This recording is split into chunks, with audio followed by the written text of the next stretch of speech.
Alright mga boss, so bibigyan ko kayo ng tips, no? Sa mga gustong gumawa ng sarili nilang Bluetooth speaker mga boss. Itong bagay na bagay sa iyo mga boss. Tignan niyo naman. Model D800 mga boss. 50 watts plus 50 plus 100 is equal to 200 watts mga boss. Tignan nyo dito. Meron siyang frequency, volume. Ito yung sa subwoofer natin mga boss, which is may sarili siyang input sa subwoofer, tapos left and right naman dito sa kanyang mid-range at sa tweeter mga boss. Then meron ditong echo, mic volume, LR para sa ating jack, RCA. Tapos, syempre merong ano yan, AUX in, TF, USB. At pwede kayong gumamit dito ng DC na 12 up to 19 volts na battery mga boss. Tapos dito audio in mga boss, hindi pala, power in. AC 110 tsaka 220 pwede mga boss. Yan, meron tayo dito treble, bass at tsaka master volume natin mga boss.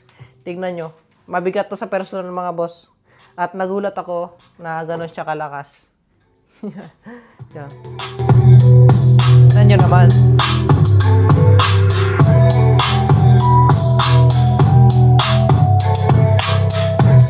Partida pa yan mga boss dahil itong NBS natin 1200 watts. Tapos ito naman, tignan nyo yung wattage nito. 1500 watts. Tapos ito 700 watts. Napakaangas mga boss. Partida, matataas pa yung watts niyan. Pero mas malakas yan mga boss kapag ginamitan nyo ng mas mababang wattage. Like yung mga 6.5 na speaker. Ito mga boss ay 12 inches. Tapos dual magnet, pang malakasan kasi ito eh. So pag nilagyan nyo ng mas mababang wattage, pwede pang mas lumakas yung kanyang output dito. Para mas bagay sila. Ito kasi overdrive na masyado to. Kaya payo ko sa inyo kapag bibili kayo nito, dapat i-match nyo sa speaker na bibili nyo.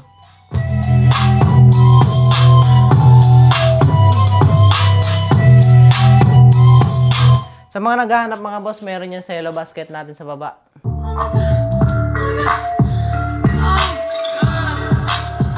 Oh,